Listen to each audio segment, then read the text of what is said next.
যারা রমজান মাস পেয়েছে, 1 মাস পরে রমাজান, এখন থেকে 1 মাস পরে রমাজান, রমজান মাসকে পেয়েছে, রমজান মাসে ইবাদত বন্দেগী করে আল্লাহর কাছ থেকে ক্ষমা নিতে পারলো না, এরা ধ্বংস হয়ে যাবে।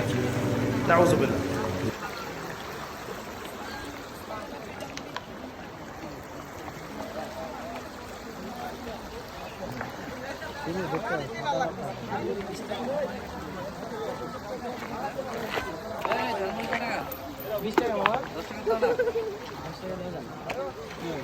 আল্লাহর তরফ থেকে ওহী নাযিল হয়েছে তোমার উপরে, 20 টাকা ছাড়া দেওয়া যাবে না।